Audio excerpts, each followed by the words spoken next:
പ്രിയപ്പെട്ട സഹോദരങ്ങളെ, തോമസ് ലീഹ 2000 വർഷം മുമ്പ് കേരളത്തിൽ വന്നിട്ടുണ്ടോ?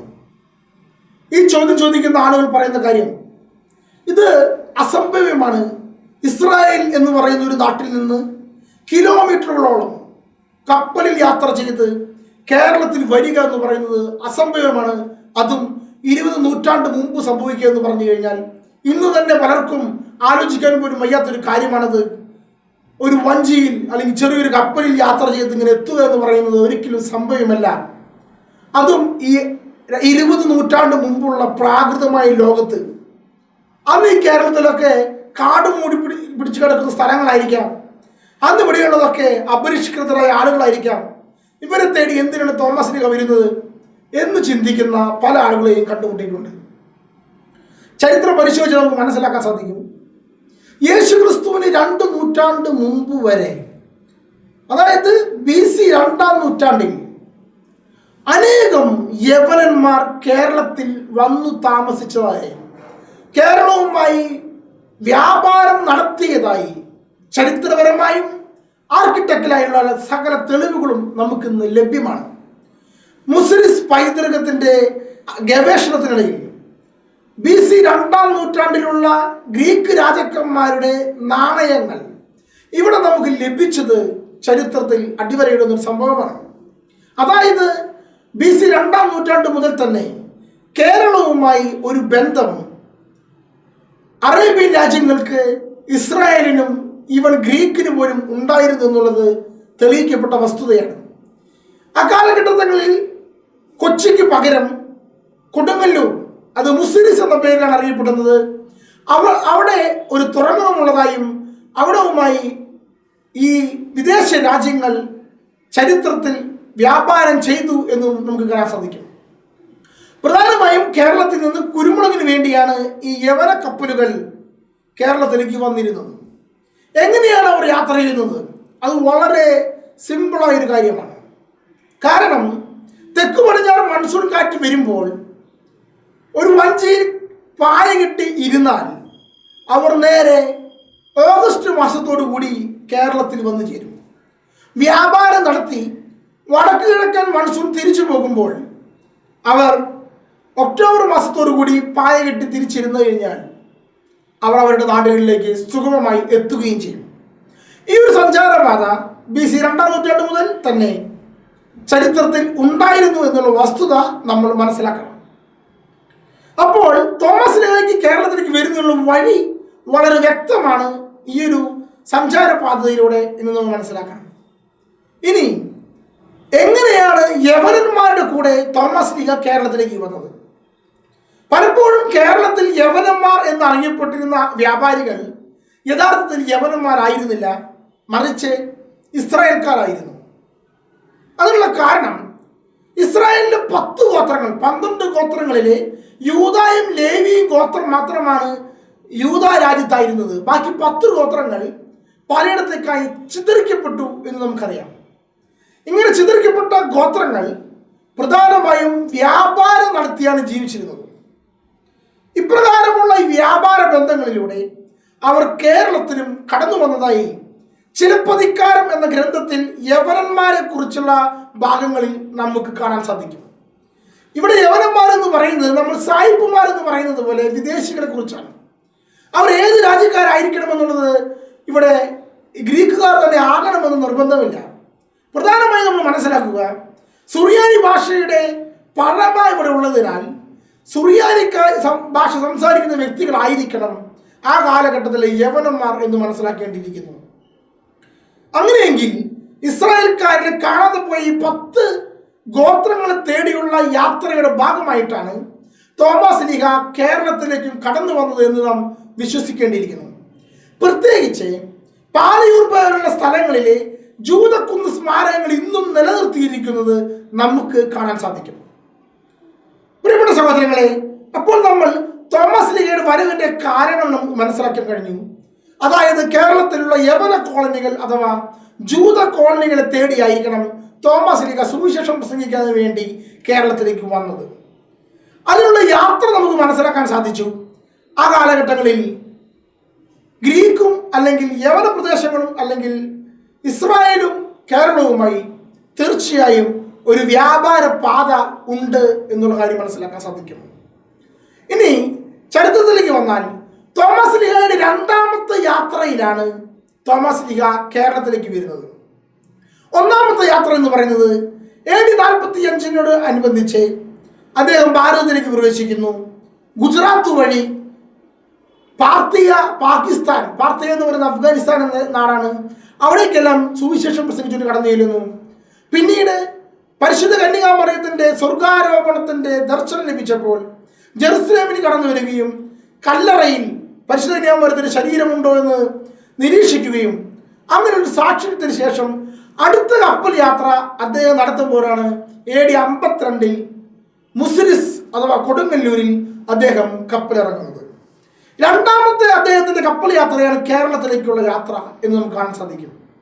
ഈ രണ്ടാമത്തെ കപ്പൽ യാത്രയിൽ അദ്ദേഹം കൊടുങ്ങല്ലൂർ വരികയും അവിടെ നിന്ന് പാലയൂരിലേക്ക് കടന്നു ചെന്ന് പാലയൂരിൽ സുവിശേഷം പ്രസംഗിക്കുകയും അനേകരെ മാനസാന്തരപ്പെടുത്തുകയും അവിടെ ഒരു സഭാ സമൂഹത്തെ സ്ഥാപിക്കുകയും തുടർന്ന് 7 പള്ളികൾ എന്ന് പറയുന്നത് 7 അരപ്പള്ളികൾ, അരമന എന്ന് പറയുന്നത് പോലെ അരപ്പള്ളികൾ എന്നാണ് ഒരു ഭാഗം പറയുന്നത്, അല്ലെങ്കിൽ ഒരു സഭാ സമൂഹത്തിന് പകുതി മാത്രം സ്ഥാപിച്ചു എന്ന അർത്ഥത്തിലും വരാം. അങ്ങനെ 7 സമൂഹങ്ങൾ, സഭാ സമൂഹങ്ങൾ സ്ഥാപിച്ച് മൈലാപ്പൂരിലേക്ക് പ്രവേശിച്ച് മൈലാപ്പൂരിൽ വെച്ച് അദ്ദേഹം രക്തസാക്ഷിയായി എന്നതാണ് ചരിത്രത്തിൽ പറയുന്നത്. അപ്പം ഇപ്രകാരമുള്ള തോമായുടെ നടപടി ഗ്രന്ഥത്തിൽ പറയുന്ന ഈ ചരിത്രത്തിലെ പ്രിയപ്പെട്ട സഹോദരങ്ങളെ, ഗോണ്ടഫ്രസ് രാജാവിൻ്റെ, അതായത് ഒന്നാമത്തെ യാത്രയിൽ ഗുജറാത്ത് മേഖലയിൽ കടന്നു ചെന്ന് ഗോണ്ടഫ്രസ് എന്ന് പറയുന്ന രാജാവിൻ്റെ അടുത്തേക്ക് തോമസ് ലീഹ സംസാരിക്കുകയും അവരുമായി സംവദിക്കുകയും ചെയ്തു എന്ന് പറയുമ്പോൾ ചരിത്രത്തിൽ ഗോണ്ടഫ്രസ് എന്ന് പറയുന്ന രാജാവ് ഉണ്ടായിരുന്നോ എന്നുള്ള ചോദ്യം കഴിഞ്ഞ കുറെ കാലഘട്ടങ്ങളിലായി ഉണ്ടായിരുന്നു. എന്നാൽ ഈ 21ാം നൂറ്റാണ്ടിലാണ് ഗവേഷണത്തിൽ ഗോണ്ടഫ്രസ് രാജാവിൻ്റെ നാണയങ്ങൾ ലഭിച്ചത്. ഗോണ്ടഫ്രസ് രാജാവിനെ കുറിച്ച് ചരിത്രത്തിലുള്ള രേഖ എന്ന് പറയുന്നത് തോമായുടെ നടപടി എന്ന പുസ്തകം മാത്രമായിരുന്നു എന്നുള്ളത് അത്ഭുതകരമായ വസ്തുതയാണ്. ഇതൊരു ചരിത്ര തെളിവ് കൂടി ആണെന്ന് പറയുകയാണ്. അങ്ങനെ അദ്ദേഹം കേരളത്തിൽ വന്നു എന്നതിൻ്റെയും ഇതുപോലെ യാത്ര നടത്തിയെന്നതിൻ്റെയും തെളിവുകൾ നമുക്ക് ലഭിക്കുകയാണ്. അപ്പോൾ നമുക്ക് ചോദിക്കാൻ സാധിക്കും, എന്തുകൊണ്ടാണ് കേരളത്തിൽ തോമസ് ലീഹയെ കുറിച്ചുള്ള ഇത്രയും വലിയ ചരിത്രം ഉണ്ടായിട്ടും വിവിധങ്ങളായ തെളിവുകൾ നമുക്ക് ലഭിക്കാതിരുന്നത് എന്നൊരു ചോദ്യം. പ്രിയപ്പെട്ട സഹോദരങ്ങളെ, 1599 നടന്ന ഉദയംപേരൂർ സുനോദോസിനോടനുബന്ധിച്ച് കേരളത്തിലുണ്ടായിരുന്ന സകല പഴമ ഗ്രന്ഥങ്ങളും സകല ക്രൈസ്തവപരമായ സകല ഗ്രന്ഥങ്ങളെയും ഉദയംപേരൂർ സുനോദോസിന്റെ തീരുമാനപ്രകാരം കത്തിച്ചു കളയുക എന്ന് പറയുന്ന ഒരു സംഭവം നടന്നിട്ടുണ്ട്.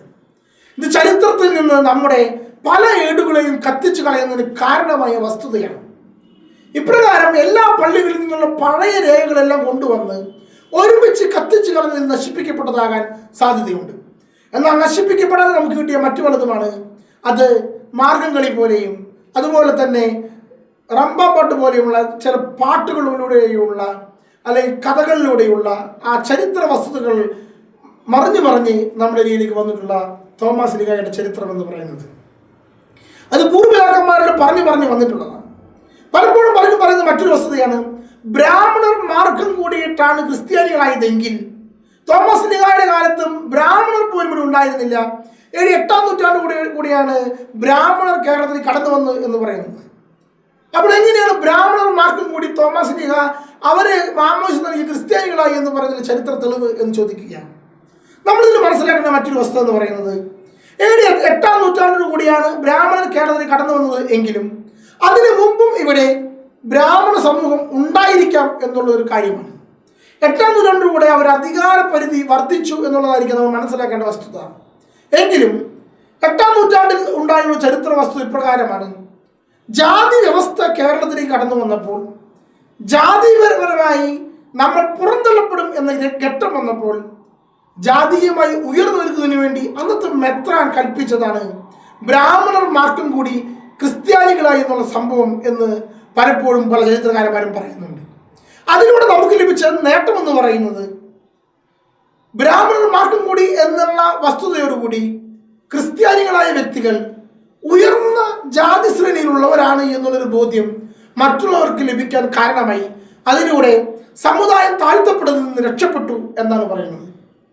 മാത്രമല്ല കേരളത്തിലെ ബ്രാഹ്മണർ, ക്ഷത്രിയർ, ശ്രൂദ്രർ എന്ന വിഭാഗം ഉണ്ടായിരിക്കുകയും വൈശ്യർ എന്ന വിഭാഗം ഇല്ലാതിരിക്കുകയും ചെയ്യുന്നതുകൊണ്ട് തന്നെ വൈശ്യർ എന്ന് പറയുന്ന ജാതി വിഭാഗത്തെ നസ്രാണികൾ, മാർത്തോമ നസ്രാണികൾ പിടിച്ചെടുത്തു, അല്ലെങ്കിൽ ആ ഭാഗം റീപ്ലേസ് ചെയ്തു എന്ന് നമുക്ക് കാണാൻ സാധിക്കും ചരിത്രത്തിൽ.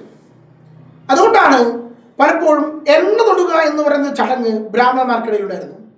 അശുദ്ധരായ അവർ തീണ്ടലോ അയിത്തം വഴിയോ അശുദ്ധരായി എന്ന് കണ്ടു കഴിഞ്ഞാൽ പുതിയ എണ്ണ കൊണ്ട് കുളിച്ചാൽ അയിത്തം മാറും എന്നുള്ളത് കൊണ്ട് അവർ എണ്ണ തൊടിയിക്കാൻ വേണ്ടി നസ്രാണി മാപ്പിളമാരെ വിളിച്ചിരുന്നു. കാരണം നസ്രാണി മാപ്പിളമാരെ എണ്ണ തൊട്ട് കഴിഞ്ഞാൽ അത് കച്ചവടം ചെയ്ത പുതിയ എണ്ണയായി കരുതുമായിരുന്നു. ഇങ്ങനെ കച്ചവടം ചെയ്ത് കിട്ടിയ പുതിയ എണ്ണ കൊണ്ട് അവർ കുളിക്കുമ്പോൾ ശുദ്ധരായി എന്നവർ കരുതുകയും ചെയ്തു പോകുന്നു. അപ്പോൾ ഇങ്ങനെ ചരിത്ര പശ്ചാത്തലത്തിൽ മാർത്തോമ നസ്രാണികൾക്കൊരു ഏടുണ്ട്, ചരിത്ര വസ്തുതയുണ്ട് എന്നും ബ്രാഹ്മണന്മാർക്കും കൂടി എന്നതിനേക്കാൾ 1-ാം നൂറ്റാണ്ടിലുണ്ടായിരുന്ന നല്ലൊരു ഉയർന്ന സമൂഹം തന്നെ, അല്ലെങ്കിൽ യവന സമൂഹമായിരിക്കാം, അല്ലെങ്കിൽ ഇവിടെ ഉണ്ടായിരുന്ന തദ്ദേശീയരായ ഉയർന്ന സമൂഹമായിരിക്കാം, അവർ തന്നെ മാർഗം കൂടി ക്രിസ്ത്യാനികളായി എന്നും നമുക്ക് കാണാൻ സാധിക്കും. ഇനി നമ്മൾ മനസ്സിലാക്കേണ്ട വസ്തുത, തോമസ് ലീഗയുടെ ചരിത്രത്തെ പറ്റി പറയുമ്പോൾ പലപ്പോഴും പറയുന്ന മറ്റൊരു കാര്യമാണ്, കേരളത്തിൽ ചരിത്രപരമായ തെളിവുകളില്ലെങ്കിൽ മറ്റു നാടുകളിൽ തോമസ് ലീഗ വന്ന സ്ഥലത്തോ തോമസ് ലീഗ സഭ സ്ഥാപിച്ച സ്ഥലത്തോ മറ്റു സഭകളിലോ കേരളത്തെക്കുറിച്ച് ഒരു പരാമർശം ഉണ്ടാകേണ്ടതല്ലേ, ഭാരതത്തെക്കുറിച്ച് ഇങ്ങനെ തോമസ് ലീഗ വന്നു എന്നൊരു പരാമർശം ഉണ്ടാകേണ്ടതല്ലേ എന്നുള്ള വസ്തുത. പ്രിയപ്പെട്ട സഹോദരങ്ങളെ, ചരിത്രത്തിൽ കടന്നുപോയി കഴിഞ്ഞാൽ അത് നമുക്ക് ലഭിക്കും. ഏറ്റവും ആദ്യത്തെ ഒരു തെളിവെന്ന് പറയുന്നത് AD 158-നും 202-നും ഇടയിൽ ജീവിച്ചിരുന്ന സഭാപിതാവായ ഒറിജിൻ ഇന്ത്യയെ തോമസ് ലീഗയ്ക്ക് ശുശ്രൂഷയ്ക്ക് വേണ്ടി ഏൽപ്പിച്ച നാട് എന്ന് അഭിസംബോധന ചെയ്തു എന്ന് നമുക്ക് കാണാൻ സാധിക്കും. അത് നമുക്ക് കാണാൻ സാധിക്കുന്നത് ഒറിജിന്റെ ശിഷ്യന്മാർ എഴുതിയ സിസ്രയിലെ യൂസേബിയൂസ് തൻ്റെ സഭാചരിത്രത്തിൽ ഒറിജിൻ ഇപ്രകാരം പറഞ്ഞതായി രേഖപ്പെടുത്തിയിരിക്കുന്നു എന്ന് നമുക്ക് കാണാൻ സാധിക്കുന്നു. ഈ പുസ്തകം AD 260-നും 339-നും ഇടയിൽ എഴുതപ്പെട്ട പുസ്തകമാണ്.